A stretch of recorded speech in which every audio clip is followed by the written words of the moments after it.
Hey, hey, hey, hey, hey, hey. Hey, hey, hey, hey, Oh hey. boy. Hey, hey, All hey, right. hey, hey. Hey Hey, y'all, hey, it's the hey. dailies. Hey, hey, Him and me and him. hey, He and hey. I. And we. Welcome back to what we deem the safe place. We appreciate y'all coming to view this here. We got a surprise for you at the end, but we're gonna talk about it a little bit in between. But welcome back. It's been a minute. It's been a while. It's been a while. And life has been happening. Life has officially happened. Yeah. Next month will be 1 year of marriage. Marital bliss. Ain't that what the people say? That's the In old 1 year. folks people Ain't say that what they that. say? Yeah. It's been good though. It's been great. It's been great. You know what? I think it's even better than what we conversed and thought that it would be. Sure. It's just really interesting going from conversing about something and actually living it out and it being what you thought it was going to be and more. For me, anyway. That's my personal Well, the take one on thing is we didn't come into it thinking that this was some sort of fairy tale, that this was going to be, every day was going to be sunshine and roses. We didn't have that belief system coming into this. We came into this realizing that life happens. People grow, people evolve into new thinking, things that they used to believe and feel and desire yesterday may change at any given moment. And if you have committed yourself, not just the love dynamic, because that is too easy to use love as the securing factor in a relationship. I just think that sometimes that sets people up to believe and feel that every day is going to be a in love type of day. And being in love is why they choose to remain in their particular marriage, their particular relationship. And my advice to them would be to develop other areas of common interests and other ways and things that you like about your mate that will bond you to them and balance the scales out for those moments where you're not head over heels in love with them, not because they've done something wrong, just because you're tired. Just because you got 99 things on your mind and 101 things going on in life that it just happens that way. But it has been a amazing year of marriage. It's been a year, man. It's been a year. It's been a full year. It's been a full year. And I know when we were doing the videos before, a couple times we did a couple, and we have made a commitment to coming to you guys more often and having more conversations. And we're going to meet that commitment. We're going to meet that commitment and be consistent with it. And we're starting here by having a conversation that honestly will have us and possibly you riding a wave of different emotions. I'm going to cry. I'm just going to And then there's a possibility that I may shed a tear or two myself. But let's dig in. Last year, we posted up our wedding pictures on Facebook where we both decided to wear our homemade original African garb and to actually quote unquote elope, which it really wasn't an elope because people knew we were getting married. It just wasn't everybody, and wasn't no invitations and no reception and all that. We chose to make it a day and a weekend and an event about us. Yeah, pretty much. Where we wanted to go and celebrate each other. And we posted pictures up on Facebook. And there were some amazing, beautiful pictures. They really were. Like, not just because they were us and because our photographer was the bomb, but because the pictures were really us. Yeah. But in those pictures, there was a third person in the pictures. And it wasn't a Holy Ghost. I mean, well, but it wasn't. Yeah. In the pictures, at that point in time, my wife and I were expecting a child. We were pregnant at that time. And again, just like our marriage and a lot of our personal life, we didn't feel the need to, at that moment, share it with everybody via social media. But our close friends and family members were absolutely fully aware of the baby. The plan was go to New Orleans where we got married, get married, and ultimately everybody was going to move to Pennsylvania. Yep. But in the words of church folks, God had another plan. Yeah, and I refuse to even use that logic or that line of thinking.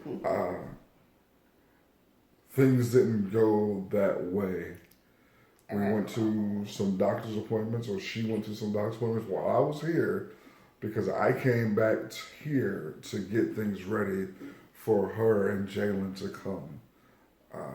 While she was there doing the medical stuff and getting packed up, and she was going to drive up with the stuff. We were going to meet, and I was going to drive the rest of the way. But she went to the doctor's because this is the part where she'll be able to explain better than I will. Well, so we got married, and then like 2.5, 3 weeks later, we were supposed to find out what we were having, a boy or a girl. And that appointment was on June 9th. And so I went to the appointment, and that weekend we were supposed to be moving and doing what he mentioned. Yep. Because it was like, okay, well, we just want to find out, and then we could peace out, and I can go find a doctor. Like, I'm straight from there until like, a couple weeks out or whatever, and then go back to the doctor, make sure everything's okay. So when I went to the appointment, excuse me, to find out what we were having, we found out we were having a baby girl. And also that my cervix was already dilated 2 to 3 centimeters, which meant that we were going to lose the baby. Like, there was no way, because she was due to be born in August, and I was already dilated, and, a bunch of other medical stuff that prevented me from being able to have any other medical procedures done. So I was placed on bed rest for 2 weeks. Well, I basically was put on bed rest until I went into labor, which ultimately ended up being 14 days. So 2 weeks, just about, 2 weeks. Before she was born. And it was very, very hard. It was very difficult. There's, I guess, other parts to the story that'll eventually be told, but I was living in Alabama at that point, and my husband was here, and there was really no way that we could be together prior to, and of course nobody knew that anything was going to go left. So I was living with my mom, and Jalen was with me. And so it was just really hard knowing that, and trying to believe that the baby was going to stay put until I was at least 24 weeks pregnant. Because had I been at least 24 weeks pregnant and went into labor, then the hospital there would have been able to accommodate her in the neonatology unit. So Unfortunately, we did not make it to 24 weeks. And she was born at 22 weeks and 1 day. And to be completely honest and frank about it, the doctor refused care to her. And she died that day. So she was born at 5:30, I think it was, that morning on the 23rd. And now, to be clear, the doctor refused care. He was he had very piss poor bedside manner. But what he didn't do is, because I don't want anybody to think that the doctor killed our child. That's not what took place. He felt like because she didn't go so far in term that it was pointless for him to try to do anything. Based off his quote unquote medical knowledge and experience, he felt like he didn't even have to try, or no one should try to do anything for our child. Because he didn't kill her, but he didn't do anything to in the way of making sure that she could have made it, based off of him feeling like I've been here before XYZ. She wasn't going to. Now, we waited a long part of us not being on video and coming to do videos because this has been a topic that we've wanted to talk about for a long time, but we just wanted to do it in such a manner where it just didn't come across as flippant. We didn't want it to be absent of emotion, but we didn't want it to be so emotional that we weren't able to have other discourse about it. Because one of the things that we learned or knew is that black women having miscarriages, the rate is alarmingly high. And it's not something that we talk about. It's not something that we talk about at all. Now, I'm not expecting or have an expectation that we get on pedestals and have these conversations and stuff like that. But I've never been involved. Now, I've heard women say they've had miscarriages, but I've never heard them talk about the emotional aspect, the physical pain, the thoughts of the child still. Because one of the things that we made a conscious choice is that we weren't going to act like there was no child there. We weren't going to act like she never pushed out this baby, that we never were pregnant there. Because that's absolutely a falsehood. And I think emotionally it sets you up to be in a really dangerous place mentally. Now, for me, it was incredibly difficult to be here while my wife was there going through all this stuff. Now, there was nothing I could actually do to help her in that situation while she was there. I know that. She knows that. But to be by yourself as the mother who is actually carrying the child and going through that, I can only imagine some of the thoughts that was going through her head. How she blamed herself, how she felt like she let us down, how if she would have done certain things beforehand, how she could have prevented this. And as a man who is in this situation also, who is feeling the same sort of loss and grief, I still have a responsibility to make sure that I'm providing for her a safe environment to have those conversations and killing any kind of thought process like, oh, you didn't do this. Yeah. You know, and making her aware of that.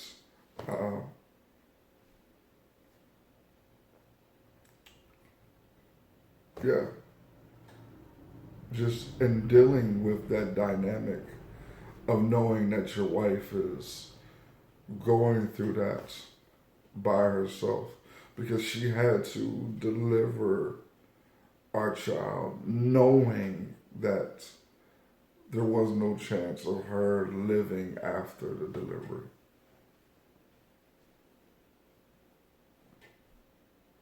That's some heavy stuff, man. Yeah, it was a lot because it was, I don't know, there's so many different elements, if you will, to, losing her and what we had experienced a couple months before in terms of losing my husband's grandmother and them being of the same name. It just, that, and then like we had this crescendo of happiness of getting married and all the belly rubs and can't wait to see yous and just knowing that she wasn't gonna be here. So it took a lot for us to get to the point. Again, we're like my husband said, it took us a lot to get to the point of being able to talk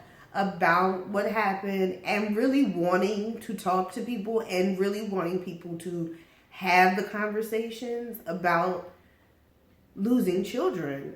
And it just so happened that an episode, I don't know for those that watch Love and Hip Hop, I watch Love and Hip Hop New York because I enjoy Remy Ma and Papoose. I think that is great. And then my husband doesn't watch it. But even in that episode where they discussed their ectopic pregnancy and losing a baby, like nobody talks about it, and it's this incredible stigma, I think, amongst women, period. I think that is just a topic that is just not discussed, let alone. Why do you think it's such a stigma? Why do you think it's such a negative? I think it's a negative because it immediately makes the woman feel like she's less of a woman, like she's not able to produce children. I know for me, as having been someone who had a relatively healthy pregnancy, you know what I mean, the first time around, and no major issues, I was thinking, oh, well, shoot, I get pregnant again, boom, I'm straight, And that's not what happened. That's not the way that it went. And to lose a child like that, especially, you carry them, you feel them kick, when they got there, you're going through the milestones of your pregnancy, whether you were nauseous or whatever, that doesn't make a difference when you know what I mean, you're getting to the point of delivering and you're expecting your child, you're thinking about ahead, the due date, them getting there, and first days of school, and all of the other things in between. But I think that a lot of women don't talk about it. It's just a shameful thing. It's just like any other thing to me in terms of people not wanting to talk about their experiences because they feel like they're the only ones. Yeah. Nobody else is talking about it, and they're just kind of hanging out there. You know what I mean? Yeah. So it's easy to get swept under the rug and people to not talk about things like that. Fortunately and unfortunately for me, it's been a topic that's always been a part of my life because from my mom's experiences, I don't want to put her on blast, but it's been something that's always been talked about, miscarriages and stuff like that. And then, of course, coming of age as a young woman, and you got girlfriends that have experienced it. I've experienced miscarriage before I had Jalen. That topic, it kind of floats around. But when you start talking about stillbirths, when you start talking about having, our baby was healthy. There was nothing wrong with her. And this is where I think the self-blame comes in. And I think it happens for a lot of women. She was healthy. Like, there was nothing wrong with her. I mean, she had all her fingers, she had all her toes, all her organs was functioning. I mean, everything was copacetic with her. You know what I mean? But it was me.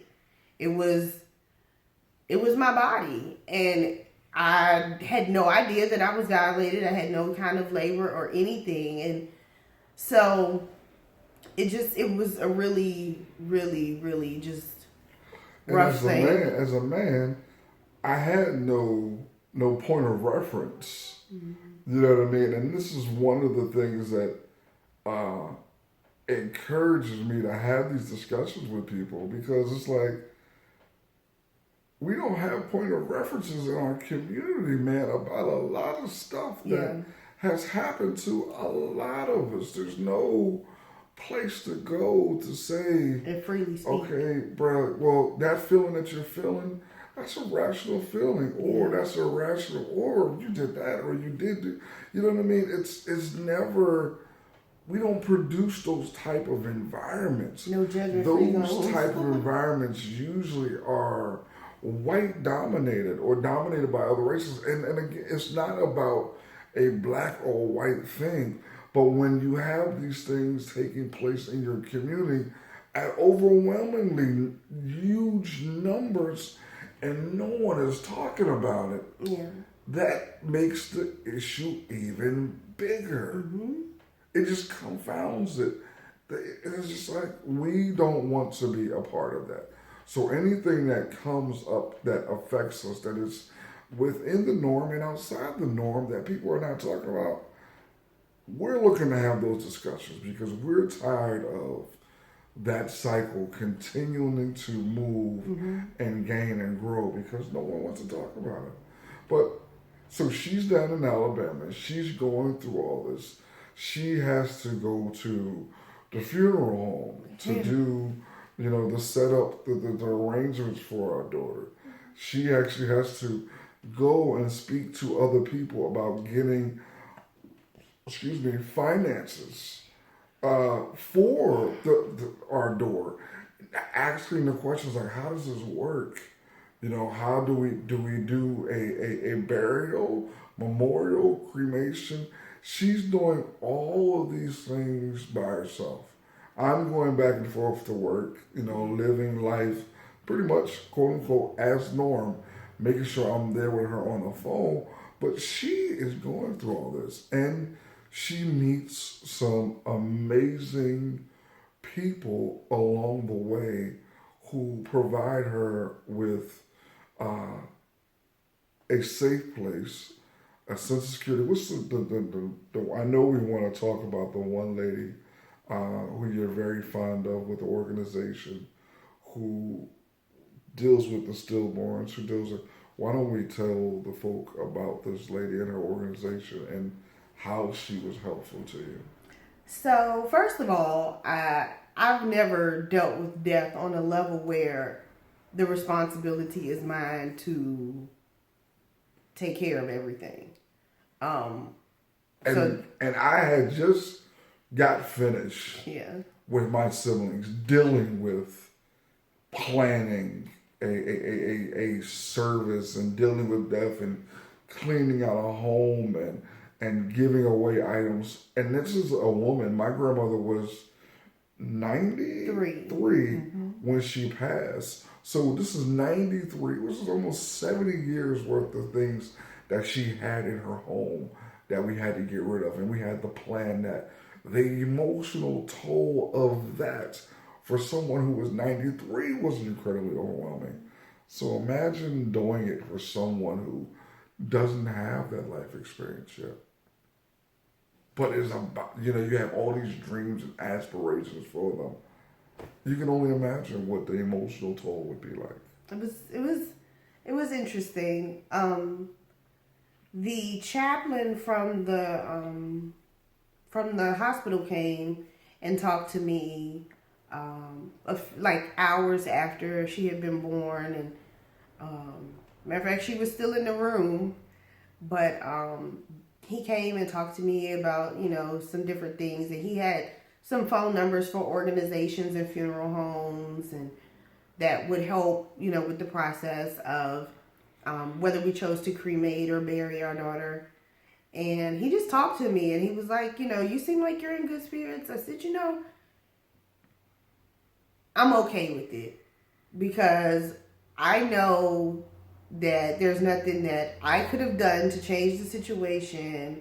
And I honestly felt like, with a bunch of other reasons, that if God intended for us to, for her to be here, then she would be here. Yes. And if that wasn't what was going to happen, then I was okay with that. Yes. And I knew that, whenever it was time, whenever God was ready for us to be parents, if that was what he wanted us to do, then we would be parents again.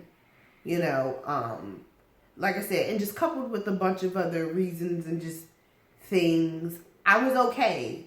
I was sad, don't get me wrong, like I wanted her to be here, and I was pissed for a long time about that doctor, excuse me, who wasn't really my doctor, but he was like the one on call, so he was the one I got out of the practice, but I was okay with everything, and he talked to me for a minute, and so he gave me the sheet, and I reached out and I contacted one organization, and I'll put like their information below if anybody ever needs it. You can always reference the video or whatever. And I didn't hear back from them, and there was another organization on there as well, and I cannot remember the name of it. My brain, it just escapes me. But like I said, I'll put everything below. She like immediately emailed me back. I emailed her because I just feel like, that's usually the better way to catch people, organizations, when they have full-time jobs and stuff like that. But at any rate, because I read over her website, so I knew she was a full-time employee elsewhere. So anyway, I contacted her. She immediately reached back out to me. And what I gathered from her website was that she, was once pregnant, I think like 2 years before. Mm. And she was all the way at 40 weeks, and she was going in to be induced. And her doctor's office was under, I guess, in the hospital and downstairs. And she was going upstairs, and the doctor just randomly told her, well, let's check, the baby and make sure everything is okay. And the baby was already dead. The day she was going for delivery. And so that's how this organization, no pun intended, was birthed. Was through her loss of her daughter and going through the same process of, okay, what do I do? Because, I don't have money to bury a child because I wasn't thinking about that. And I don't have money to cremate either because I wasn't thinking about that.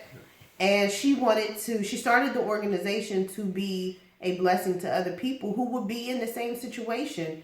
The numbers of stillbirths and miscarriages and stillbirths mainly in Mississippi, Georgia, and Alabama are extremely high. And so she just wanted to be able to be a blessing to people, and she indeed was a blessing to us. There were 3 funeral homes on that sheet that the chaplain at the hospital gave me as well. One wanted to charge us almost $600 to pick the baby up, a 1-pound baby, $600 to pick her up from the hospital, to cremate her, and to put her remains into a temporary urn. $600. I felt like it was highway robbery. I called the other place. I think it was $600 as well. Yeah. And then the third one the second one I called the third one just to be nosy. But the second one I called was $275, I think, which is the one that we ultimately ended up going to, which ended up tying into all my, like, a lot of other reasons and things, like the name of the funeral home. And it ended up being a Black-owned funeral home as well, which,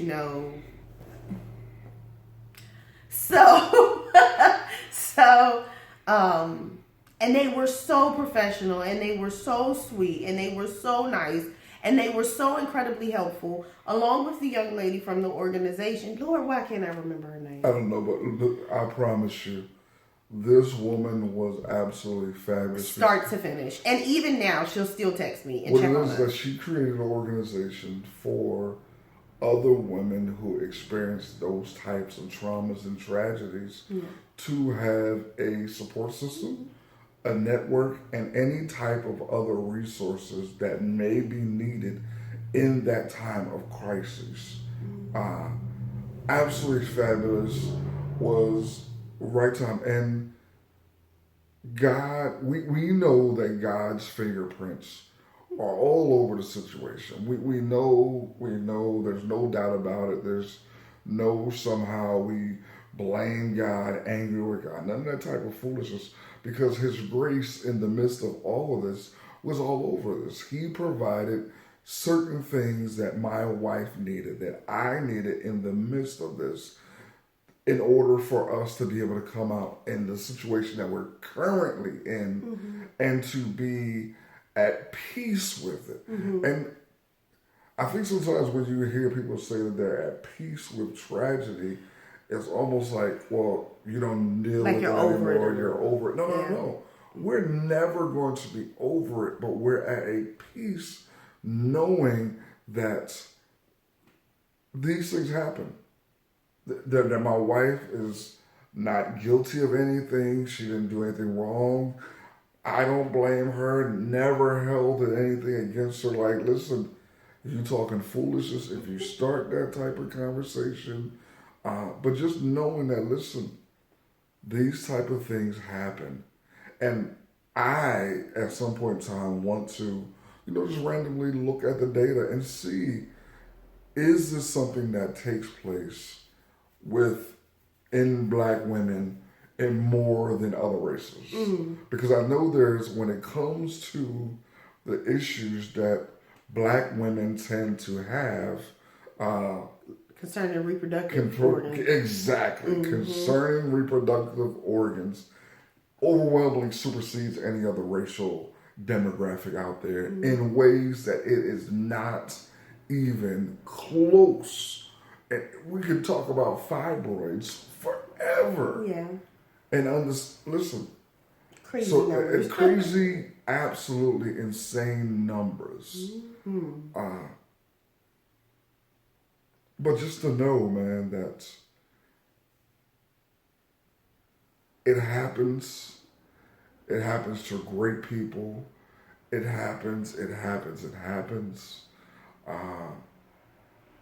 it's happened to you and you're still struggling with it, I suggest that you get some assistance immediately. If you're blaming yourself, don't blame yourself. Please don't. Stop blaming yourself completely. Please. It's not your fault. It's really not. If my wife would have been bedridden and bed rest from the moment that we got it in and created that beautiful life until that day, we'd still been in the same boat. The same situation. The same exact situation. The same situation. So, and if you are struggling with it, there are a lot of support groups. Because when I was Googling stuff and trying to research and I did find a website that you can go onto and like type your state in, and they'll give you like all of the groups that they have, have knowledge of listed. And you can go, and they're free groups, where you can go and talk like an AA meeting almost. You just go. Some are churches, some are not churches, whatever you need, they're there. There are groups that are in several different states that offer help, like on a therapeutic level, to get that out, so you can meet other people, you can talk about it, you can start to heal, because, and sometimes there are women that have to go through these miscarriages and stuff by themselves. That wasn't my situation in our, laws, but I've been there. So I dig that too. If you are by yourself and, you lost your first child or whatever child it was, just go sit down and talk to somebody. Please don't be ashamed to talk to anybody. Even if you got to talk to your good girlfriends about it, go do that.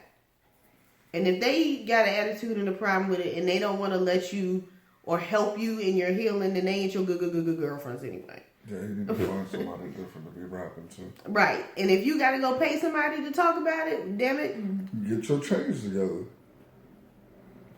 Like everybody save up to go out for a weekend or go on a vacation, you better save your coins and go on down to the therapist and get it popping. Because otherwise, it'll haunt you all the days of your life. And it shouldn't. It shouldn't. And not that you shouldn't, think about your kids or, the loss. Because you'll do that because of the nature of the beast. You're going to do that anyway. But to help you heal, to move on so that You can, if you are not in a relationship or a healthy relationship, you can get into a healthy, good, solid relationship. And if the topic of children comes up, you're not gripped with fear to have a child because of what has happened. And that brings us to where we are today. Because one of the first questions was, once we got finished and dealing with some of the emotional stuff, was deciding whether or not we wanted to try again. And from the woman's standpoint, my wife's question was, do you want to start again? Asking me if I want to start again with her. And that is a crucial, that is such a huge question for a number of reasons. Because I know at that point in time she's in a heightened state emotionally. And it's imperative that even if I would have said no, that I say no in such a manner that it doesn't make her feel as if there's a hint of guilt yeah. or blame or something that's changed there. And of course, my response was, yeah, we can start again. You know what I mean? Let's continue where we were. Let's not let this derail and change what we were trying to do and what God is trying to do with us. So, here we are today. How many weeks are you? 20. My wife and I are 20 weeks. We're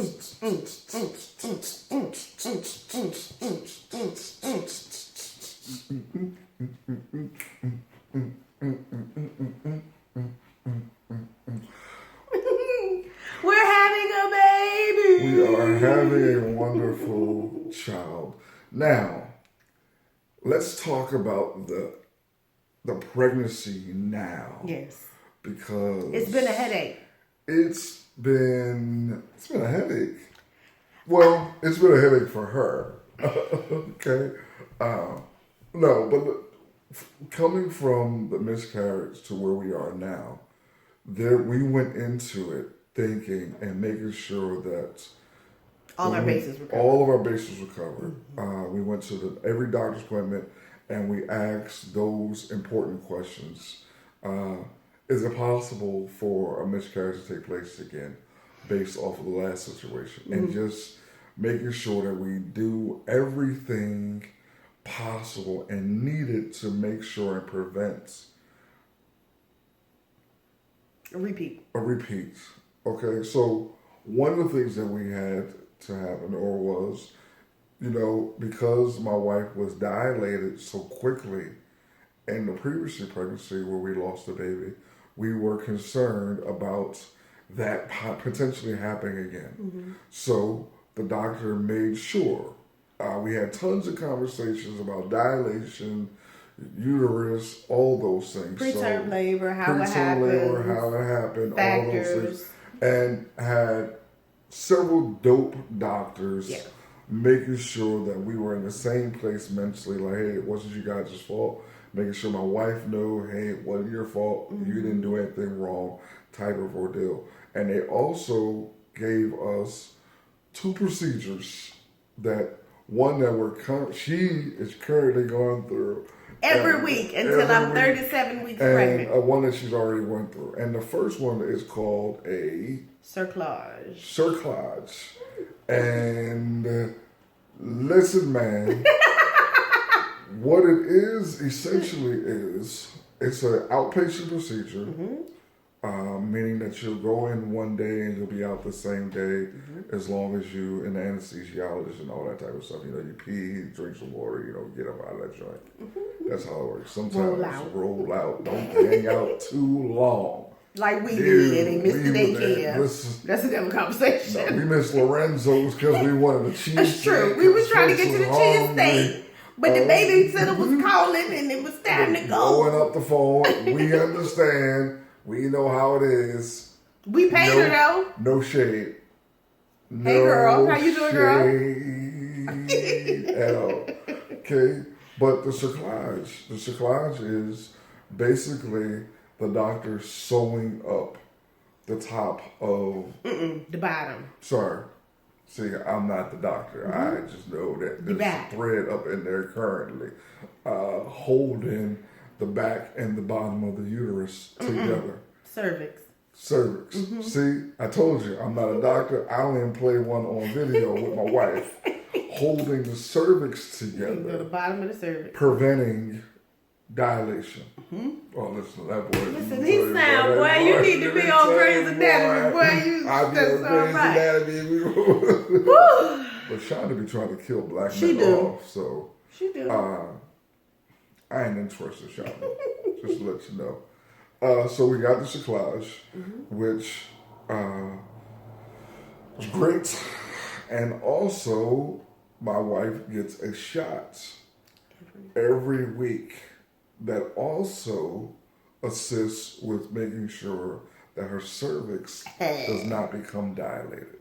Well, it helps to thicken the cervix. So essentially, thicken it. It's like so it doesn't thin out. It's like a like you're supposed to when you go into labor. in the booty that do. Makes it harder for the. It makes me feel like I'm getting behind shots because that's the only way. She's getting booty shots every week to make sure that the cervix does not become. Thick. And we went to the doctor, man. Been going to the doctors faithfully. Yes.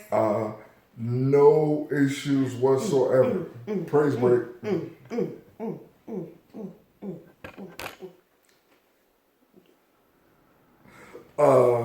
And everything has been great.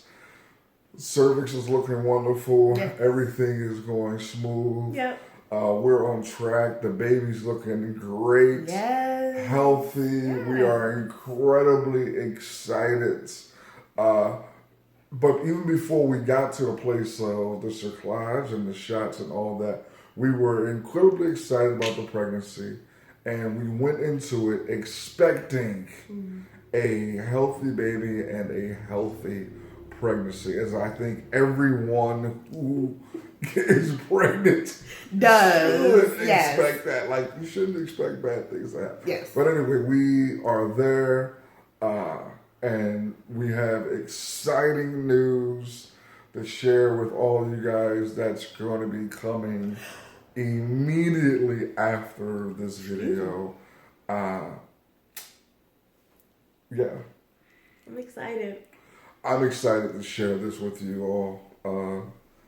I thank you guys for checking in with us. The Baileys love you all. We do. We appreciate you guys, man, supporting us. Yeah. I can't wait for you guys to be a part of what we're about to show you. And we're only sharing this with you because we truly appreciate you guys, man, and believe that it is imperative for us to show strong, positive black images of black love after trauma and tragedy and how we bounce back and still remain in a happy place. I'm just so excited. I'm excited. Thank you, Village. Man. Listen, thank you. We thank you all, and don't go anywhere.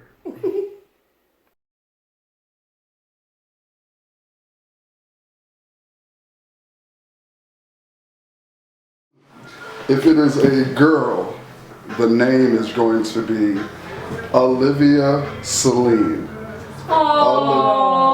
Olivia is with an A. So cute! That's such a good name. Where did that come from? A-L-Y-V-A. Nice. And if it's a boy? It's going to be Elgin Xavier. Oh, Olivia Celine. And he's going to go by Celine Xavier. Right, let's get that out. Big Elgin. And he don't have Big Louis. We're good. Which is probably what it's going to end up being anyway. All right, so ready? I'm so excited. Everybody got their phones ready? Look at here, David. This is important. This is who you're going to be hanging with. You need to sit. trying to see the page. She's trying to see the page. I'll show you. It's all good. Now you want to pick name requirement? I'm going to see this reveal. Oh, you know, middle name. Yeah. Elgin. Xavier. Yes. You ready? David. I'm not. Chantel's recording on her.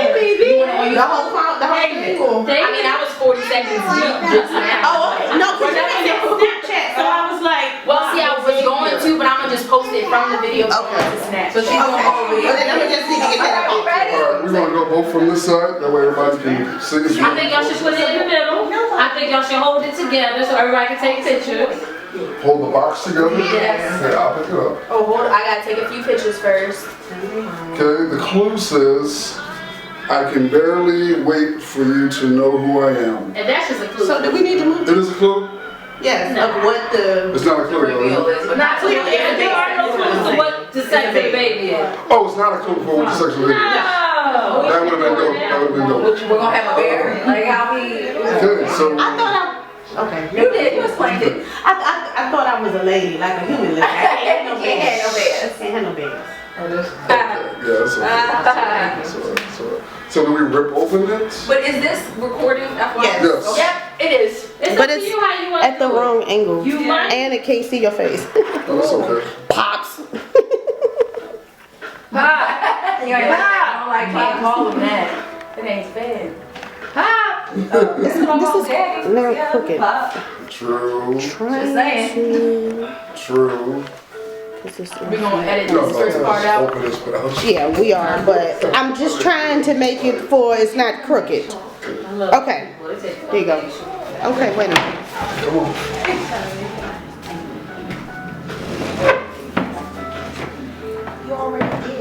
Okay. You got to see what it is. Alright, so we just put the box open? Just rip the box How does this go? Okay. Just drop it on my bed like Christmas. Rip the box. Like the kids do. Oh, you're right, kid. Oh, you're right. Oh, we're gonna see if we're Come on. sister. Rip it. Rip it. It's a boy.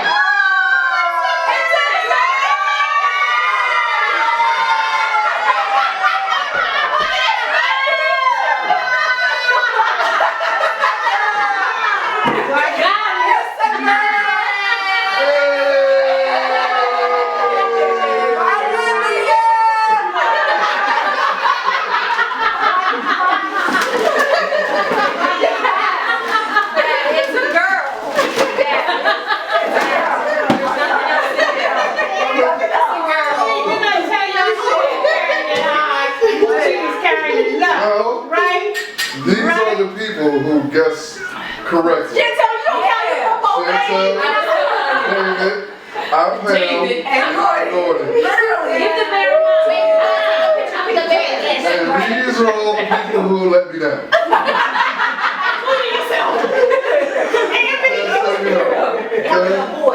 Okay, take a picture with Take a the picture with the bear. Yes. Oh, let me have some lead.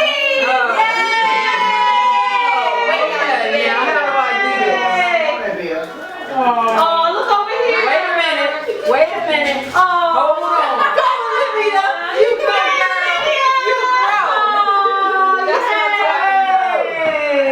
I tell you what, really trust me. Let's see. It's the girl. I'm sorry about the other brother. I know. I did it over. I'm holding now on purpose. Yeah. I was teetoing all day. Painted my nails blue. And cheese. You was. I held that thing, didn't I? Woo, that's how I get people to see. I held that joy. Okay. Yeah. It's a girl. Hold on. Is that yours, Jalen? Yes, it is. Yes. Yeah. Come here. It's coming to town. She is. A little girl. Ain't that something? Kathleen is here. She's coming. She's coming to town. Yes. That's what I'm talking about. Chantel wanted a girl for real. I really know she did. Yes, she did. I really did. But if it was a boy, I was okay with it. Yeah. But I wanted